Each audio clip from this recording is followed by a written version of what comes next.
15 years ago, the first teleserye was born. A teleserye that changed the history of Philippine television. Lahat ng hirap at sakit na ibinigay niyo sa akin, ipapalit ko! Pangako sa'yo, the timeless classic that conquered the Philippines. Pag-aaral ko na kayo. Alimaw ka, papa! Papatayin ko ang babae!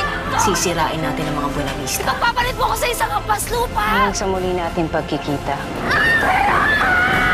And made waves around the world.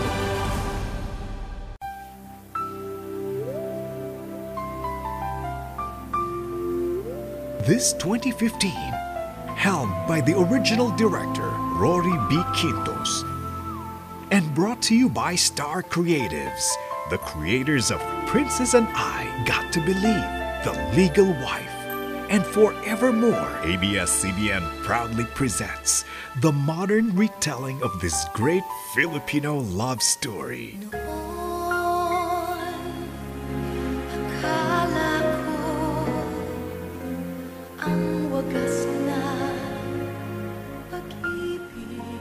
At ngayong gabi, makikilala mo na sa unang pagkakataon ang mga magsisiganap sa hindi malilimutang mga karakter. Ang bagong Claudia Buenavista, gagampanan ni Angelica Panganiban. At ang bagong Amor Powers, gagampanan ni Jody Santa Maria. Hayop ka! Mas hayop ka! Pinatay mo ang anak ko! Hindi kita titigilan hanggat sa huling hino ng kapuliya, hanggat hindi ka bumabagsak! Gawin mo! Gawin mo!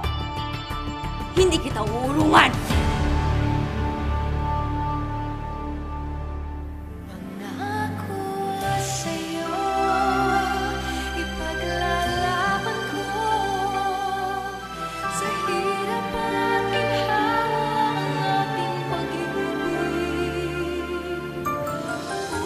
At ang bagong Angelo Buenavista at Ina Makaspak ng 2015. Gagampanan ng reigning love team ng bagong henerasyon.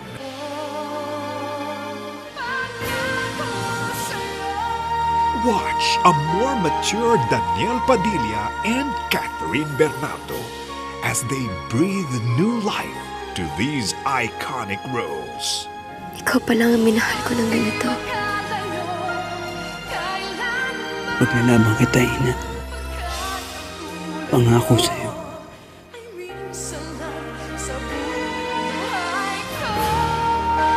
Pangako sa'yo.